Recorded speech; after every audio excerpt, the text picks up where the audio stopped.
guys, it's Beltrami from Roswell Properties, and it is Tuesday, so that means we're doing our next Tidbit Tuesday video. And I'm here with Tom Stinson from Goosehead Insurance.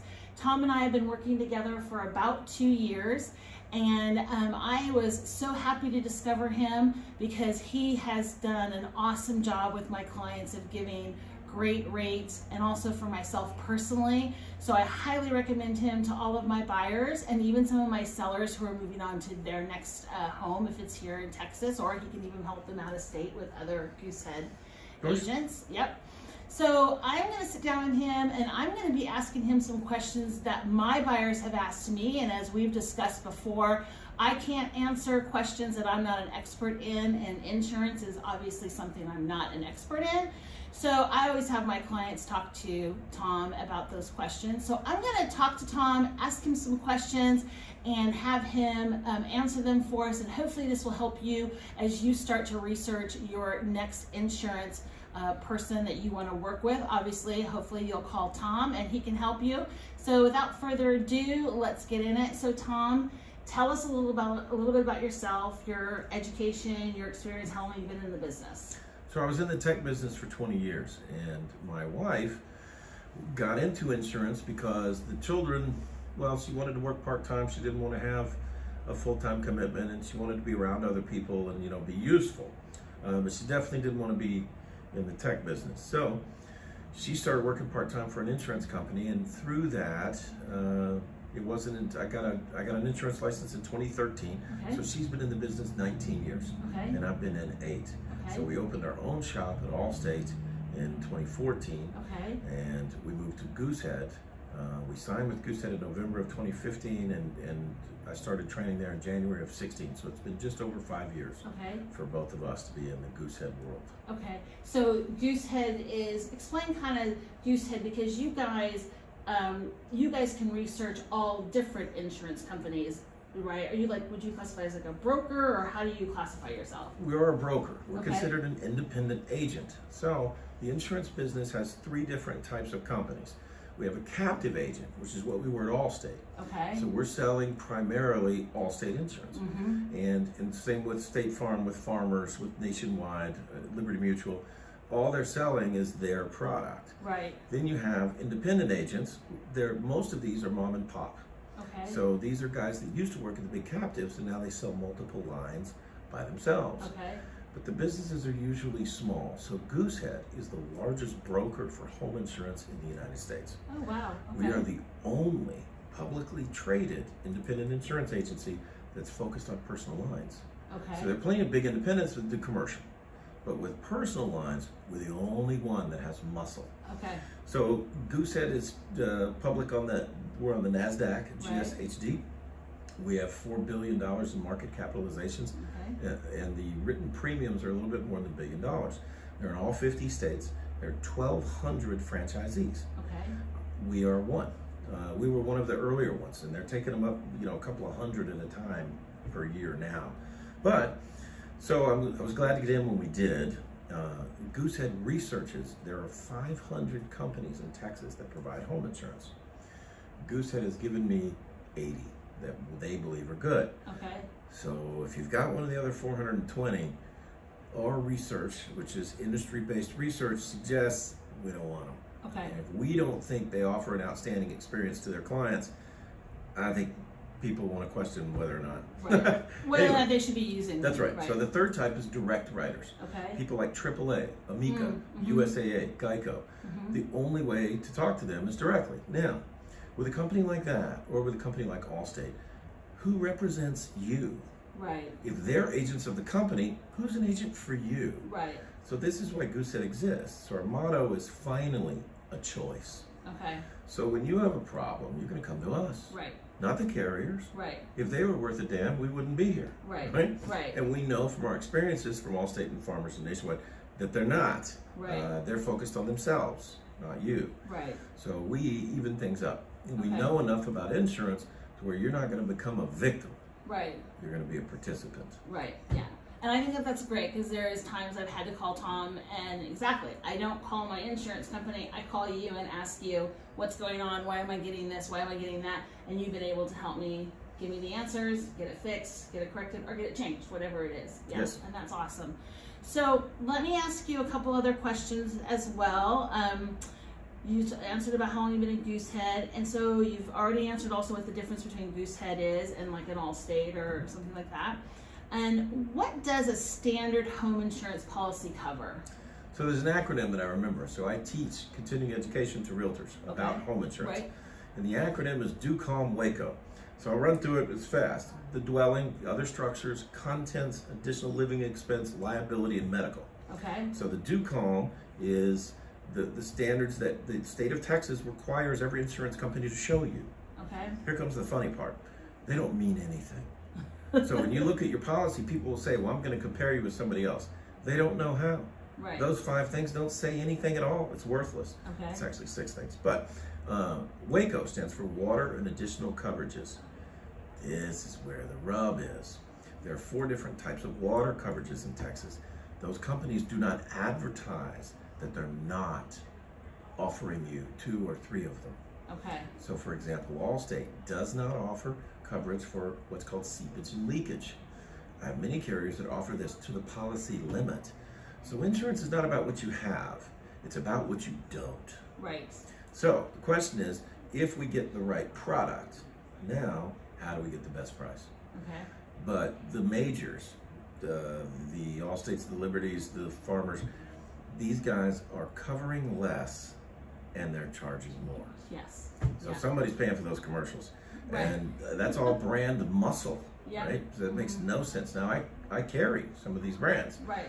But millennials, Generation Zers, they're not buying it. Right. But the Xers and the Boomers are still brand loyal. We are. Yeah, exactly. We know the brand, so it must be good because it's been around for 100 years. That's right. So, and what's funny is in Texas, we have a property and casualty guarantee fund. So the state of Texas backs all claims to homeowners that are from these companies as long as they're admitted. Right. And those companies pay a percentage of their premiums into the state fund. So every single carrier that Goosehead offers carries that guarantee. Okay. So the crap you see on TV where they say, if you have cheap insurance, they may not cover. Oh yeah? They're all under the same law, right? So that's a really good point that Tom is bringing out, as I think that's a really good point. It's not so much what you have in your insurance, it's really what is it covering. That's it's right. the devil in the details, right? What's not Absolutely. being covered. You think it's being covered until you put in your claim and then they say, oh well, sorry, we don't cover that. That's You right. know? And Yeah. a good example is very recently the people with the pipes that burst. So when a pipe bursts, when it's from freezing, I have several carriers that will cover the pipe itself. Everyone covers the damage that the water caused when it came out of the pipe. Right. Everyone covers that. So with the pipe itself, you're on your own. So you're paying the plumber $400 or $500 to fix the pipe. Right. But that's in a standard situation. From freezing in particular, many of them, that's an act of God. Right. So that is covered. But as a general rule, if a pipe bursts and water's flowing everywhere, you're paying for the pipe yourself, but all of the damage that it caused is on the insurance company. On the insurance. Okay. These are the nuances that people have a hard time with. Exactly. And so this perfect lead in. So what does flood insurance cover and what does flood insurance not cover? And then I guess we also should say, why do we need the rider for flood insurance? Kind of a 3-way question. So flood insurance is not a rider, it's controlled by the federal government. Okay. And the only way to get flood insurance is to buy a separate policy. So all the companies that do home insurance, they're not allowed to carry flood in any way, shape, or form. Okay. So if your flood has been zoned by the National Flood Insurance Program, if you are in a high hazard flood zone, your mortgage company is going to require you to have it. Right. If you're not, you can buy it on your own. So what it covers is the building and the contents. Now, remember our Do Calm Waco? Right. That's the D, the dwelling, and the C, the contents. All of the rest of the coverages, gone. Okay. So you get no additional living expense. So if you're out of your house because it was flooded and you have to live out of your house for 6 weeks, sorry. And so you get no additional expenses. You get no pool, so they're not going to fill your pool. Okay. Which there are private companies that will offer this insurance. But most people only know about the FEMA coverage. Exactly. So in that FEMA coverage is building and contents. The contents the loss settlement provision, big word for those of y'all sitting out there with a dictionary, which means how we're going to pay you.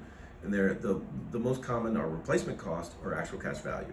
Okay. The building will be at replacement cost. The contents is at actual cash value. Right. So you could have $50,000 worth of contents destroyed in a flood, but you're going to get a check for 10 or 15 grand. Exactly. I have firsthand experience in that because my mother-in-law lost the contents of her home in Hurricane Sandy, and it was a battle royale for 3 months, and they would not give her the value of, unless she had a certificate. Who gets a proof of certificate for an antique that's sitting in your house and that's been with your family for 100 years? No one gets that, right. Or most people don't get that. There are some people that do. But it's rare. It's rare. My mother-in-law did not, and she was heartbroken by this small amount of money she got replaced for all of these family pieces that she had. So I do have first-hand experience in that, and it can be heartbreaking. The note of that is keep a journal, take pictures, know what's in your house, and if you can get it authenticated, get it, because you're right. going to need that when you go in. That was one thing I wish that she had done. So with flood, one thing people don't understand, they think flood is water. Right. It's not. If you have water damage in your house, that's not a flood.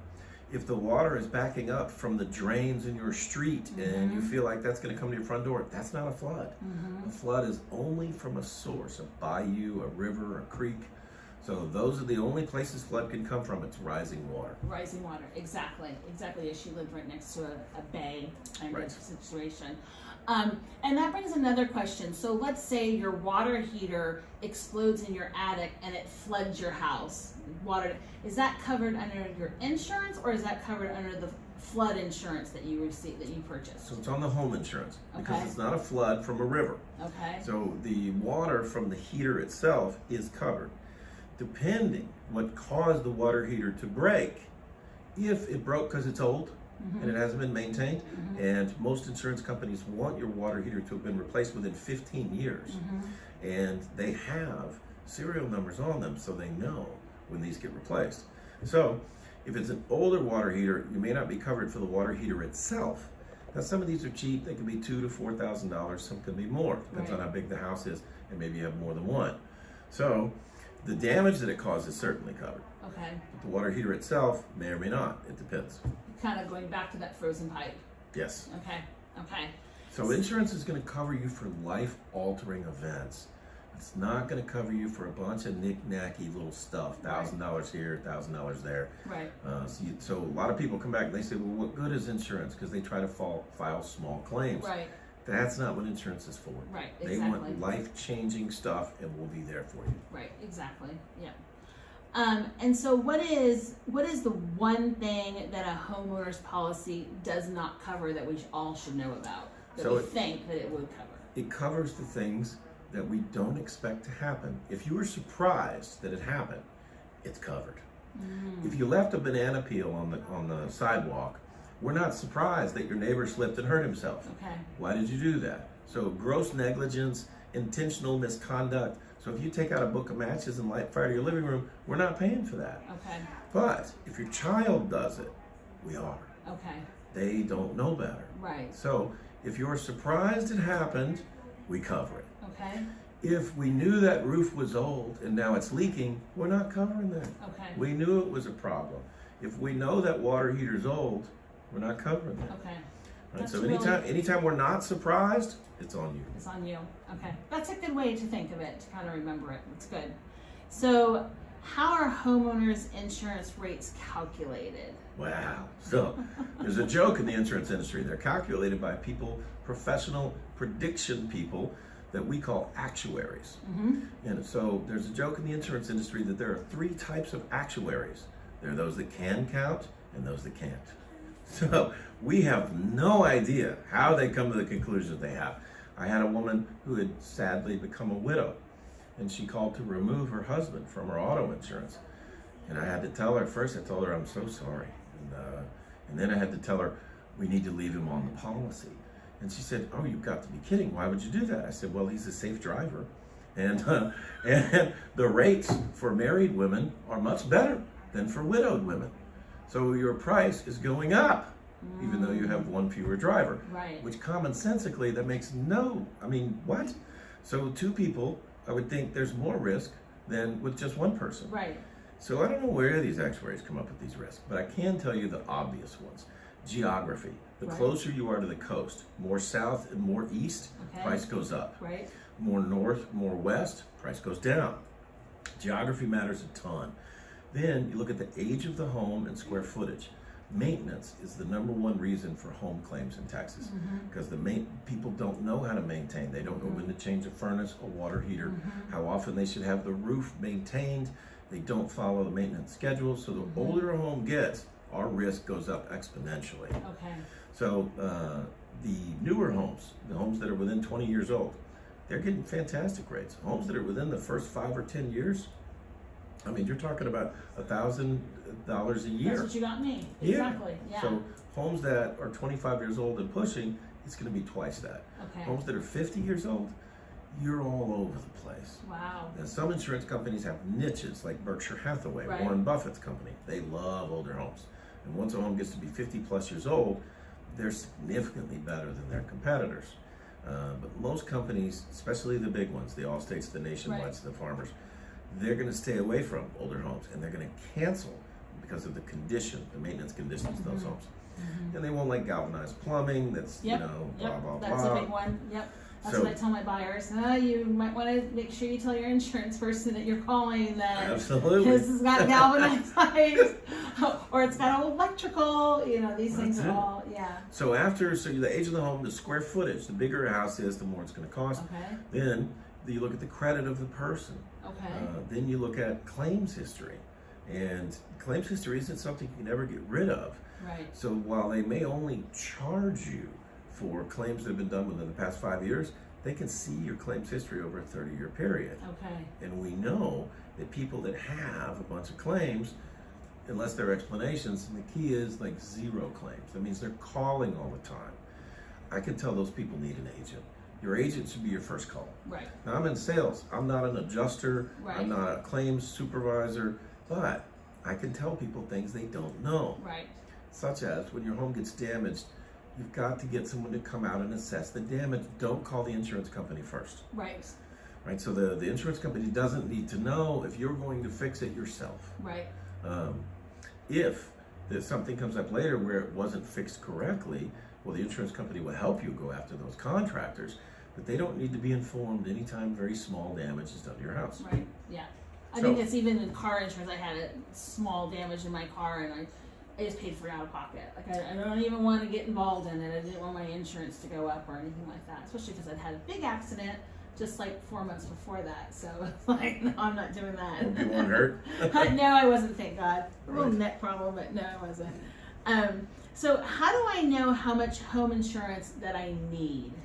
So this becomes a great question. Hopefully your insurance agent is someone who's actually connected to real estate and to finance, and not just in the insurance business. Most insurance owners, most insurance agency owners, even the big ones, they pay staff who don't have a ton of experience to do the quoting. Okay. So the person that does your quoting, it's calculated by the computer. And the computer says, oh, well, it was built in this year, so it must have this many bathrooms, this many bedrooms, and it must be made of this type of material, and blah, blah, blah, blah. Well, unless you know how to build a house, and most of the time, if 70% of the people that I'm talking to are in the process of buying a house. Right. So I can see tons of pictures because the realtors do a great job of showing off that house. I can see most of the details. With someone who's switching their insurance years later, they're taking a lot more risk. It's not as cleaned up. It hasn't had a recent inspection. So there's going to be problems that they're not aware of. Those are risk factors for them. If I can see all the details about the house, and now as I put that in, I'm building a replacement cost calculator. Okay. That will give me an estimate of what it will cost to build the house. Now this is incredibly important, because if the house burns to the ground, the adjuster for the insurance company, he can't go to the site because there's nothing there, it's all rubble. Right. So he's going to do the same thing I'm doing. He's going to sit at a desk, look at pictures, and put together a calculator, and whatever it says, that's what you get paid. So it okay. doesn't make sense to insure, because I have people all the time, they're buying a house and it's in a memorial, right. and it's $800,000, right. but it's a 3,000 square foot house. Right. Well, it's going to cost $400,000 to rebuild that. Right. So they have this mental disconnection with, wait a minute, I'm paying $800 for the house, but I'm only insured for $400. Right. Insurance companies don't insure land. They don't insure things with emotional value, like gold. Right. We insure jewelry. I mean, we insure jewelry only if it's appraised by experts. So people don't understand that what they need is what the insurance company will pay. And there are plenty of people that say, well, I would like more insurance than that. Well, they might, but you're not going to get paid more than that. Okay. But the insurance company will take your money. Of course. If you want to insure it for $500, they'll take your money, and then they're only going to pay you $400 if it comes down to it. Okay.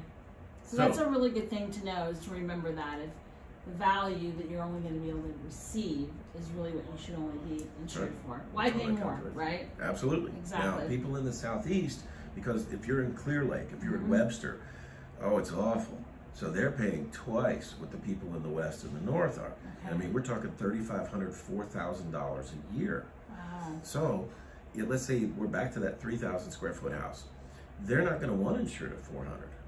They're going to want to insure it at $250 because that's going to reduce their insurance cost by half over the life of the house. Right. So this concept that we call insurance cost to value, that becomes the question. How much are you paying per dollar of expected return on that insurance? Okay. So if you own a $400,000 house, well, depending on where it is, we want to get the same cost on it. Right. And if you happen to live in the Southeast area, that means you're mitigating. You're not completely, fulfilling, but you are mitigating the risk. Right, right. And we can't eliminate risk. Right, we can just minimize it. Yeah, exactly, because we all don't know what's going to happen. That's right. The weather is, Mother Nature has her own mind. Right. Now, owning a house has risk. Yes, it does. And you know, because you've been in the real estate business for a long time, 99% of the people make a huge profit from real estate. Right. So it's okay to have a little risk. Absolutely, it's okay. It goes with the territory. So what should I set my deductible at? So this is something that you've got to be comfortable with. This is in finance, we refer to this term as liquidity.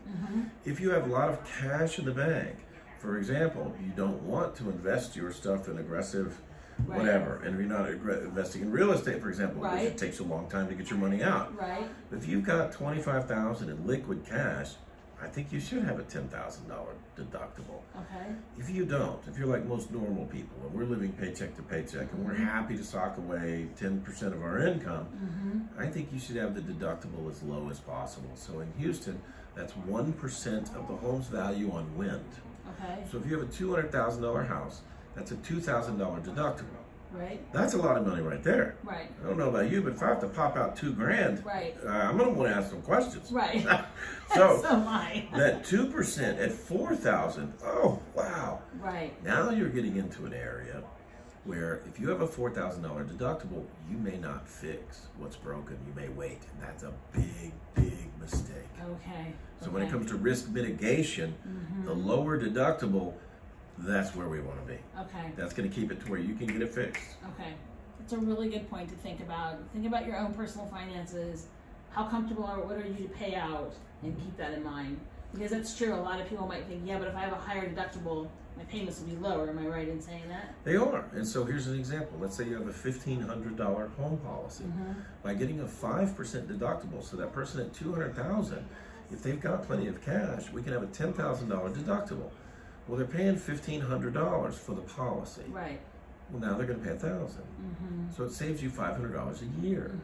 So if you live there for 10 years, well, you've already, if you have the lower deductible, you've already paid $5,000 of that $10,000. Right, exactly. So there it starts to make sense, but only if you have the cash. Right, exactly. So you're not saving truckloads. Right, exactly. $500, you know. Yeah. I mean, I spend that at Starbucks. Exactly. In a month. Yeah. Only when my kids come with me. So, do I need personal liability? Actually, you put here on here. Do I need personal liability protection? You absolutely do. Okay. So You don't have to be a millionaire to be sued like a millionaire. Yeah. We live in a litigious society, and people sue over emotional things. You didn't actually damage anyone, but they feel as if you did. Right. So what your liability coverage does, it gives you your life back. People bring frivolous lawsuits all the time, right. and they are eventually thrown out. Right. But in the meantime, you have to hire a lawyer, and they have to answer, and you have this uncertainty looming over you. Right. So I'm going to say that if you have a $200,000 house, I want your personal liability coverage to be $500,000. Okay. So I'm saying that because you live in a neighborhood where there's only three options: 100, 300, or 500. Okay. You live in a neighborhood where your neighbors might have a house worth 350. Right. So I want to be able to cover your neighbor's house, because if your tree, which is a young tree you had, and you're just, and it's, let's say it's 10 years old and you're trying to grow it into this big thing. Right. Well, now in a big storm, it gets uprooted and lands in your neighbor's house and hits the electrical thing, and now it's burned his house down. Right. Well, you have to cover that. It's your fault. They're right. going to say you should have put these precautions in place to keep that from happening. Right. Even though it's not really your fault. Right. So I want to cover $500,000 on that. If you have a pool, I really think you need an umbrella. So assuming you have a $500,000, I could put $1 million umbrella on you. And the reason is the neighbor's kids will sometimes come over. The neighbor's kids will come over unattended because they've swam in the pool with your son before, and they think it's their house too, and they just jump in. One of them drowns. I hate to tell you, but $500,000 is not enough for a kid. No, exactly, absolutely. That was my first experience with my husband and I moved to North Carolina. My son was playing with a little girl outside, and he's a boy. He gets a little rough, and the girl fell down and she hurt herself, and the mother came out and was all upset. And then she turned to me and she said, "You better be glad my little girl didn't get hurt, because otherwise I would have sued you." And I looked at her. It was my first experience with saying that. I grew up in Oregon. We shot each other with BB guns. I was like, what? I was stunned. What? Yeah. And I went into my house literally and called my insurance company to find out if that's true, if someone could sue me because my son in playing hurt and they said, absolutely, it's true. And I said, okay, what do I do to protect myself? And that was my first time I received an umbrella policy. I had never heard of that before, of parents suing because your kid got hurt. I mean, that's life. I mean, we're kids, right? You should be getting hurt. So now you can take out your business card and you can say, have your lawyer call my lawyer. Exactly. We'll take care of it. You get to go on with your life. Yeah, exactly. So I totally agree that umbrella policy of having that, it is a peace of mind, especially even in my business as a real estate agent. You just never know what anybody's going to do. Yeah, we are definitely a sue society. And the cost is, you're talking about $20 a month. It's ridiculous. Nothing. Exactly. Yeah, it is. It's great. So how can I save on my home insurance? So we've got to eliminate, the big companies have those kids, and 20% of the people in Texas have a home policy with State Farm. Wow. One of the highest price carriers in the market. The policies that I'm selling are 30 and 50% less than State Farm as a general rule. So, and State Farm's one of those direct writers. So they only write State Farm product. Right. So if you have a policy that you have not looked at in several years and you're with one of the major carriers, you should talk to an independent agent. You can absolutely talk to a Goosehead agent so that they can keep your policy current. I don't recommend people doing a lot of shopping. Most homeowners policies are too confusing for an average person to figure out. We need to be asking about loss settlement provisions. We need to be asking about exclusions in water coverage, in building codes, ordinance or law, in, there's a lot of ridiculous things where I'm going to start to use language that most people go, huh? You need to have an agent who's well versed in these things. Right. And they're going to make sure you don't hit any gotchas. So once I have the right product, because that's first, I want to make sure everything that could happen is covered. Once I have the right product, now I've got to run it against all the companies who will offer that and get the best price. Okay. So to reduce that cost, the first thing is this is the hardest thing in the world. You've got to trust somebody else because you can't do it. I have clients that call me and ask a ton of questions. I can't give them an insurance license, and I've written 4,100 homeowners policies in the 8 years that I've been an agent.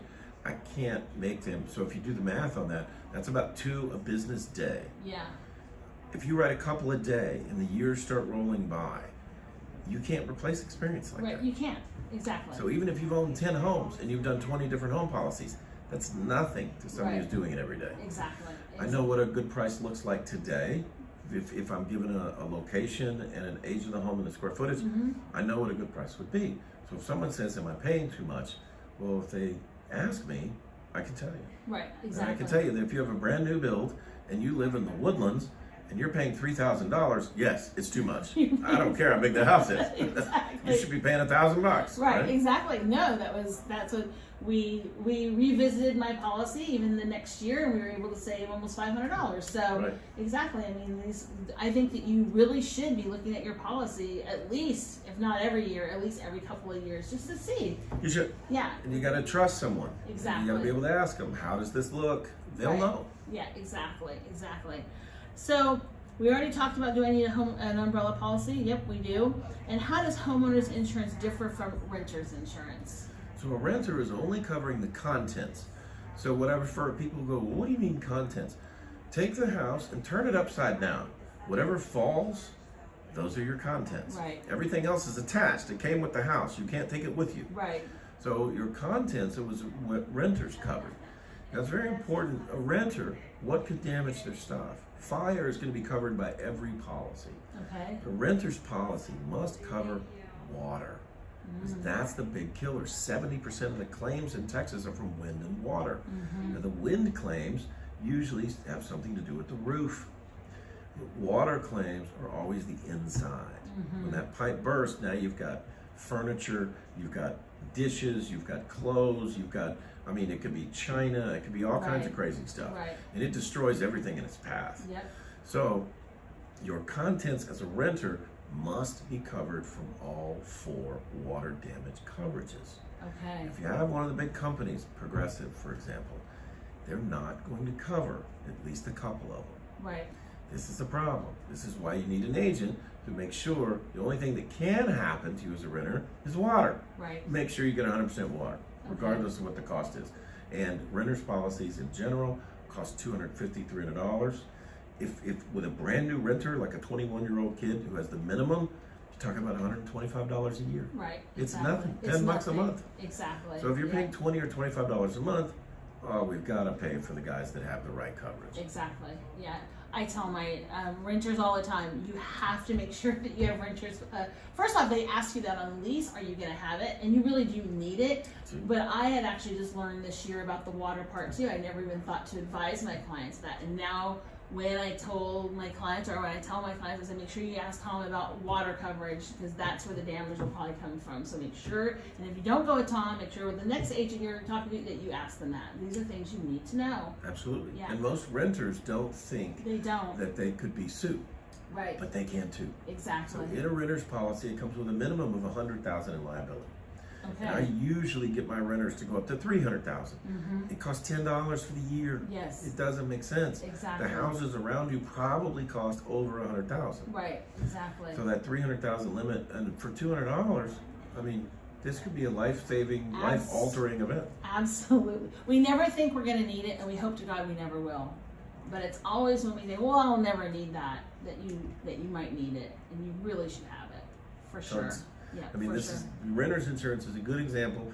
The only reason not to have it is because of its cost. The cost isn't much, so this is a good example of being penny wise and dollar foolish. Yep, exactly. I totally agree with that.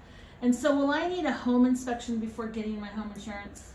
You don't, but I would suggest it. Okay. A home inspector usually, I mean, you know this better than me, but they usually cost $400, something like that, and they're going to give you a lot of information. They're going to tell you whether or not there's any galvanized pipe left in there. They're going to tell you whether or not you have electrical problems. Most electrical panels will get changed every 10 or 20 years. Right. If that change wasn't done correctly, or if the wiring still has some old aluminum and not newer copper, these are things you're not going to know. Right. But if that inspector knows that. Now, in a home purchase, I think it's critical. Absolutely. Yeah. When someone's owned the same house for a while, and they're thinking about changing insurance companies, it may well be a lifesaver to have those inspections done. Okay. So, and in that inspection, you get things you know you may have to repair before you try to sell it. Right. Realtor's going to bring it up if you're going to list it. Absolutely. So might as well start fixing that now. Right. And the main reason that sellers won't fix the problems, there's too many of them and it costs too much. Right. So let's look at it every few years and spread that cost out rather than having it all at the end when we're trying to sell Exactly, when we're trying to sell it. Yeah. Right. And does it help with the rate? It does not. Okay. But now that I can see, so if I can't see much and it hasn't been sold lately and there's not a ton of pictures, I may send an insurance company who's got the best price but doesn't cover galvanized plumbing. Right. Now, if I've asked and you say, oh no, there's no galvanized plumbing, then you have a galvanized pipe that bursts and now you're not covered. Right. That's crazy. Right, exactly. So an inspection can make sure none of that happens. Okay, perfect. That's a really good thing to know. I would never think of that either after being there for a while. Right, because when I have to ask clients, if I see the pictures, I know it's there. Right, exactly. When I have to ask clients, they think they know. Right. And I can't make them go take a picture of them. Yeah, exactly. And most of them can't find a furnace. Yeah, they have no idea where a furnace is. Or even where the water heater is. Yeah, of course. Is that cylinder thing? Yeah, that's it. So is homeowners insurance tax deductible? Well, you know what? That's what's funny. If you own a business, or even if you're an employee, if you're doing business from your house, in this past year we've had a lot of people doing that. Then you can deduct home insurance. Now it's not 100%. Right. But there's a portion of your house. Let's say you have a study. Right. And that's 25% of your house. Right. And you're working from that study. You can deduct 25% of the mortgage, of the taxes. Well, that's what's funny. You're paying property taxes on this. You're deducting, but those are all business expenses. Exactly. So your home insurance can be deducted in part or in whole. So if you're in professional services, legal, accounting, engineering, and you're working out of your house almost exclusively because the company sent you home, that whole house can be deductible. Okay. So that's something really good to know about, and talk to your accountant about that as well. And so if you have any further questions for Tom, please don't hesitate to contact him. I'm going to have his contact information at the end of this video. And if you have any ideas or questions that you would like answered in future videos, please don't hesitate to put those down below. You can follow us on YouTube. Please feel free to subscribe to that, or on social media. And we look forward to answering more questions next Tuesday in our Tidbit Tuesday video. And Tom, thank you so much for sitting down with me and answering all these questions. Thanks for having me. Thank you.